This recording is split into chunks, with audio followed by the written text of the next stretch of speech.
Hey everybody, so welcome back to the Faster 26.2 YouTube channel.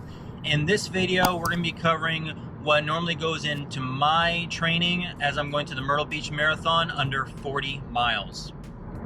So if you've been following me over the last few months, training for a 5K in which I was able to PR very nicely, it helped me develop base building and foundation work, going into 30 miles a week, but also helped me develop the turnover I needed in my legs, the speed that I'll be needing to improve as I build upon the miles into the distance of the marathon. Now, in this week particularly, I am going into 40 miles, and this is not new territory, as the last 4 to 5 weeks I have already been increasing my base from the 30 miles within the 5K training block into the marathon training block. So this is just essentially just the beginning, but from what I have been experiencing so far from this past week, my ordinary week would involve starting from Monday through Sunday. Monday would be my rest day from the previous day's long run. This past Tuesday, I normally put in speed work, but in particularly since as we're going to be increasing mileage, I want to make sure that I put in a little bit of strength work as well, because that'll be very crucial as we hit into the wall stage of the marathon, which is essentially mile 18, 20, and beyond.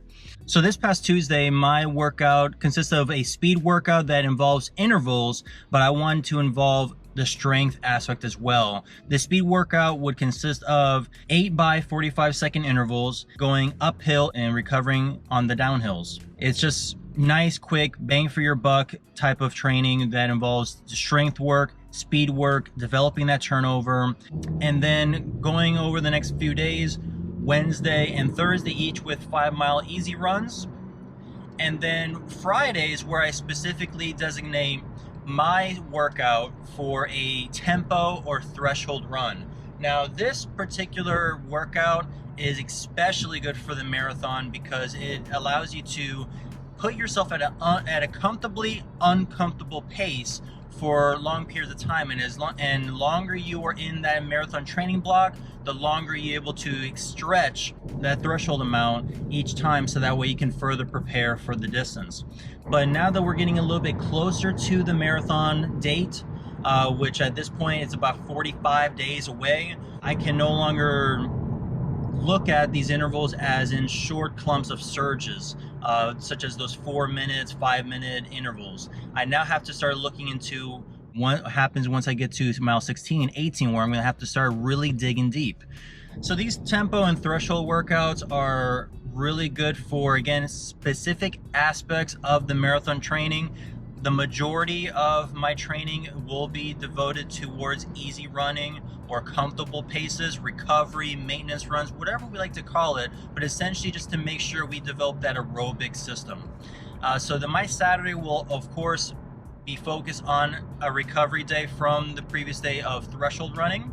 And then my Sunday would be the endurance aspect, going the long run.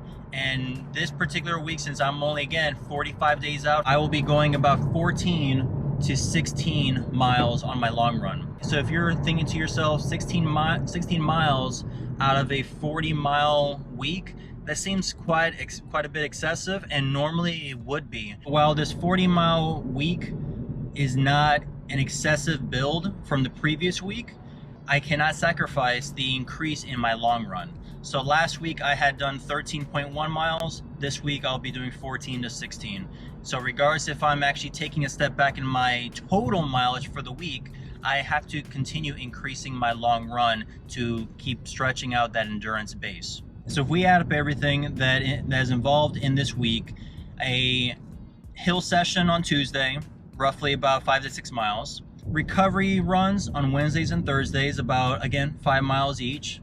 Tempo threshold run on Friday, roughly 7 to 8 miles. Saturday session, 5 to 6 miles. And then a long run of 14 to 16 miles on Sunday.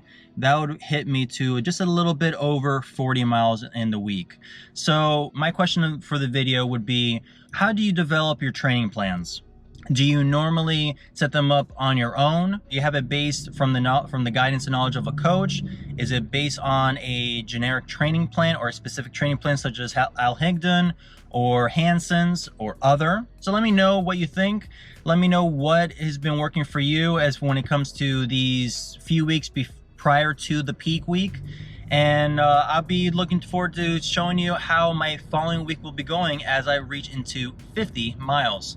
Again, we want to make sure that everything we do is intentional to better ourselves as we move along. So continue to dream big, put in the work, and make the impossible possible. Thanks everybody, and I'll see you on the next one.